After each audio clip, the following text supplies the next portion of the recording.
E aí galera, tô aqui trazendo mais um vídeo pra vocês.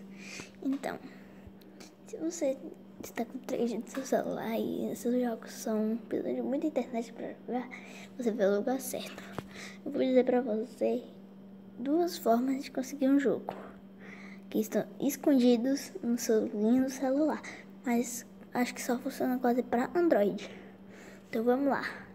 Você vem aqui, bem, eu tô com a internet, você desliga a sua internet.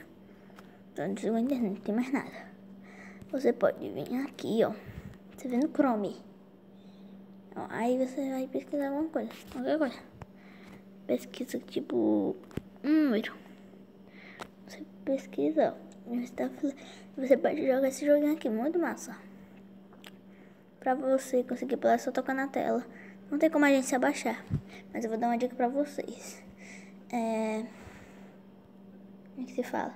Se tiver as águias, você faz assim. Se ela tiver alta demais, você ignora. Se ela tiver baixa demais, você tenta pular ela, beleza? Bem, agora eu vou lá pro segundo. Para que eu tenho que dar pausa mesmo? Não sei nem pra quê. Eu vou já ser pequeno por isso, entendeu? Que é pouca coisa. Você vem aqui, né? Bem, depende de onde for sua bichinha de configuração. Eu tenho uma configuração aqui e aqui. Você vem aqui. Aí você vem aqui lá no final, sobre o dispositivo. Você vem aqui, ó, em versão Android, né? Você pula, você aperta, vai apertar um monte de vez. Aí vai dar isso aqui, ó, Lollipop. Você fica apertando, aí segura um. Aí quando você segurar, ó, aparece esse joguinho aqui. Só que o pulo é muito grande. Eita, doido. Passamos um. Bem, esse foi o vídeo, gente. Se você gostou, deixa seu like e se inscreve no canal.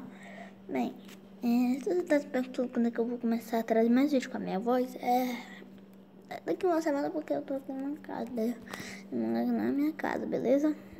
Isso aqui porque, olha aí que eu tô, ninguém acordando aqui, ninguém acordado. Esse foi o vídeo. Se inscreve no canal e deixa o like, né? Gente, eu estou muito feliz porque a gente conseguiu bater minha meta, né? Que era 1.100 inscritos, meu Deus. 100 inscritos, né? Tá com 152 anos. Se você não sabe, nossa nova meta é 200. Bem, esse foi o vídeo. Tchau, se inscreve no canal. E fui!